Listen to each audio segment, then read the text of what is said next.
Alice in the Big League is not too bad. This is an Alice Comedies from 1927.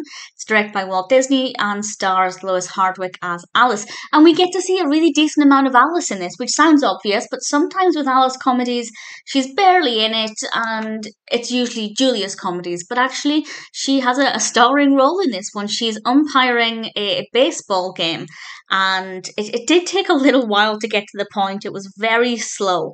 But after about a third of the way through, maybe half of the way through, it got to the point and we get to see Alice umpiring this game, and the animals in the audience are reacting to things and the characters are playing ball, and I really enjoyed it. I think the detail in the animation is very good. We have a lot of different characters. There are a couple of characters that look rather like Oswald the Lucky Rabbit, which I quite liked. And yeah, it's a nice blend of live action and animation, and we get some quite a few close-ups of Alice.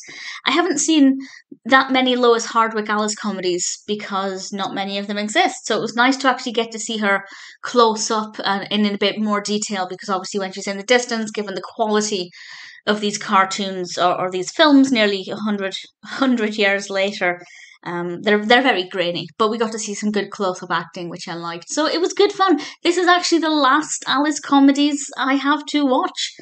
There are obviously, I'd say maybe, I don't know how many are missing, but I'm going to guess somewhere between 20 and 30. There's quite a lot of Alice comedies missing. But I'm pleased to be ending on Alice in the Big League because it was a fun story.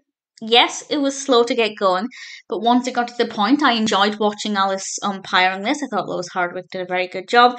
The characters, the animals, we had a whole range of different animals and personalities, and it was well animated, so I have no real complaints about it. Alice in the Big League is a good one to end on. I don't know if it's an all-time favourite, but I wouldn't mind watching it again, and all I can say is that I hope one day they'll find the missing Alice comedies, because it's a pretty decent series.